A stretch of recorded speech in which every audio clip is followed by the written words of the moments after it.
Hey everyone, some very good news today. So if you're interested in Valorant stories and the story behind the agents, the Valorant creative director at Riot actually gave us a few answers. Now if you want to help support the channel, let's try to reach 30 likes. It would mean a lot to me and it would help you out a lot because I can... Valorant's creative director sprinkled some lore today. Let's break it down. Hello again everyone. When I woke up this morning, I was met with a pleasant surprise of David Nottingham, creative director at Riot, answering some questions and chatting with people over at Valorant Lore Art Discord. All through, I've done a very quick summary in this Twitter thread, and he basically did a quick Twitter summary. I thought I could make a more thorough one in this one post. I'll leave a link to each Discord message for full context and things further confirmed. Now these are very important factors. A couple of things that were already known were revisited and reconfirmed, namely Brinch is a congenital amputee, meaning he was born without arms. Sky is from town in Nimble in Australia, which we have heard already, and there are main agent categories: Radianite tech users and Radiants. This is something we have discovered before, so there are two different Radiants. So there's those who use Radianite tech, and there is those who have Radianite tech or possess it. So for example, Phoenix is a Radiant, and maybe Killjoy is a Radiant tech user, or a Cypher for that matter. And about the universe and the maps. The Valorant universe is seen in two different ways. First is the universe in-game, more restricted in order to work nicely with the core gameplay. This is different in cinematics and other media outside the game, where there is more liberty when depicting lore elements. So it seems like there is one universe where it's strictly gameplay, strictly you can only do this and that. And then there's other one that actually shows all the images of what is exactly happening. And this could be seen better in the Duelist cinematic. So if you look over here, you can actually see this is totally different than the gameplay, right? So there are two universes over here. Like everything is completely different. The whole city, where Jet is able to clear a canal with her dash and jump to the roof of a building, which cannot be done in the game. Despite this, the agents and the universe are represented in such a way that stays true to the concept. Focusing more on the map side, David talked about how the maps are a great vehicle for storytelling and a focal point for the universe. They work hard on each map to make sure it can convey a message. We got some information regarding why the maps are devoid of people when the agents appear. The first answer was quite simple. The inhabitants of each map do not like being around a gunfight and they just, instead just hide, which makes total sense. And the second one gave us confirmation on something that has been theorized for some time. The maps are evacuated before the agents arrive. And we saw this in Aston, and it seems like Kingdom actually takes these large groups of people, maybe takes them to some safe zones, and then the agents actually do fight. So either of these two possible theories are actually possible. Either they hide or they actually are evacuated beforehand. So something like that we can see on Aston, where there is no civilians at all. Also, Bind has the same idea. Maybe they're evacuated by some trucks. But about the agents, let's talk about the lore. This is what you came here for. Cypher, a bit of Astra, and a smidge of Omen. So as we previously know, the Cypher's voice lines, Nora is a person of great importance. And he says, like Cypher says, Nora, I will see you again. And David developed a bit on this, confirming that this have a history together, lodging for something. The question proposed by David, a person loved and lost, supports the suspicion of Nora being a dead relative of Cypher, be it his wife or daughter, so it's either one of these. In a later question, Cypher's loss of family is brought up again with the following voice line: I must survive to protect my family. I can't lose them. I can't feel that pain again. And it really makes you wonder who the heck is Cypher, right? We don't have any information on Cypher. Is he a robot? Is he not a robot? He also answers for that. But David comments how this loss is a very important part of the Watchdog's life. We also asked about his eyes, more specifically if the mechanical blue eyes we see in Cypher's mask are implemented into Cypher, or they're simply a part of the mask.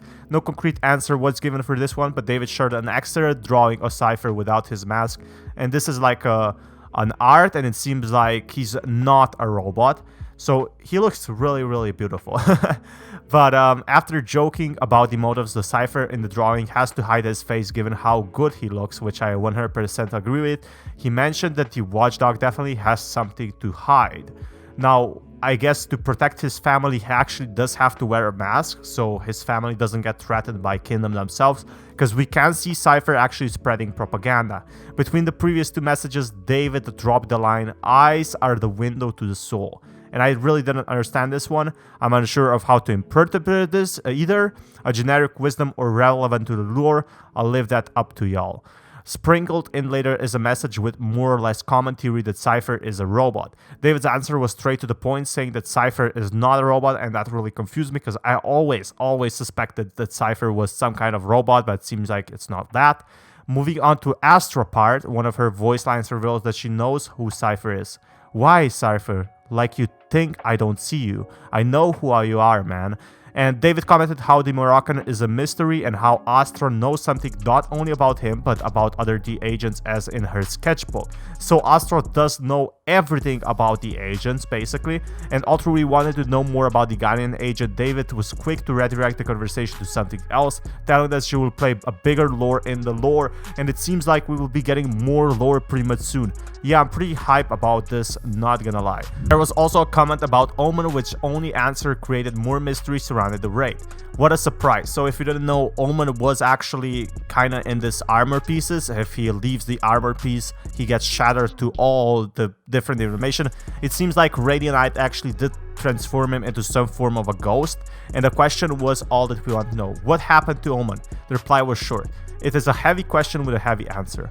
Multi-layered.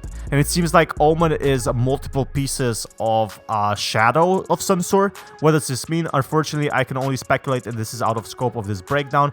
But I feel like that what he hints at is that Omen is multiple pieces probably of Radiant.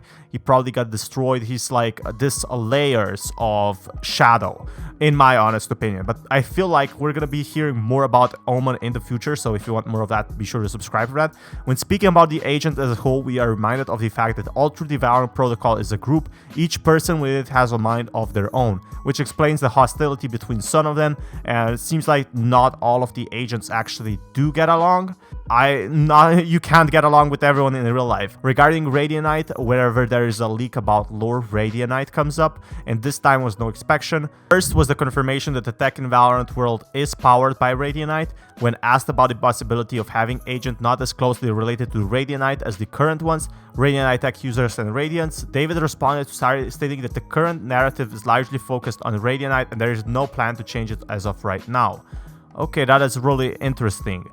So every single agent has and will be connected to Radiant in the future, and there won't be any agents that don't use Radiant as their source of power or abilities. And the placement of Radiant boxes was also brought up that had a lot of people question the weird allocations in which some of them is due to bad organization on Kingdom's part, similarly to explosive barrels in other video games. So it's really nothing like a power source, it's just it's probably just game's function to actually place some barrels over here and there to gain some cover, right? It doesn't, but it made a lot of sense to me that they actually tried to explode such locations.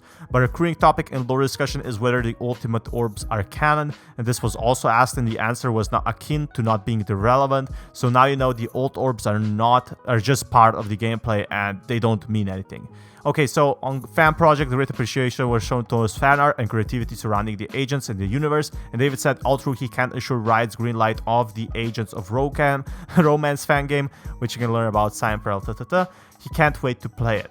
And the future of lore drops. For the final part of breakdown, we will take a look at hints that David gave us in relation to how they reveal lore in the future. The aim of the Valorant team is to lay out small parts of lore, but not just through teasers, always expanding on ways of adding to the lore while pushing the possibilities of storytelling of Valorant's playstyle. David promises more content is coming with a meaty drop not too far in the future, and this is a huge chunk of lore actually coming in that YouTubers will have to break down. I feel like this is a great way for lore YouTubers to actually look into this. But conclusion, this is some aspect I would like to remark which is different between lore and gameplay. This is something that results in confusion very frequently, and the David's comments are great for the debate. The abilities and maps we see in cinematics or outside the game in general do not necessarily reflect to perfection when we see the game, because it gives the team room for more extensive creative process. So really, if they don't reveal a lot of lore, they can make a lot of lore in the future. So same thing applies for a lot of gameplay elements. Not everything in the lore can be translated completely into gameplay, so compromise must be reached. That compromise can result in overlooking part of the lore for the core mechanics of the game. So lore and mechanics are not always connected, so the story and mechanics. Same in League of Legends. You can see the same thing, same in Dota, same in CSGO. And that being said, with today's answers and yesterday's breeze teasers, we have a lot of content to be examined. Oh yeah, I already did the breeze teasers, but those are pretty good. I hope you all enjoy this read and do what I tell you. See you on the next one. So there you have it. A lot of lore is actually dropping, and I'll leave my sources down in the comments below and in the description. I really appreciate it. We have so much new lore about the new agents, about the maps, and the lore overall. Seems like something is being planned in the future. If you want more content like this, be sure to subscribe, because it seems like we are seeing something pretty soon.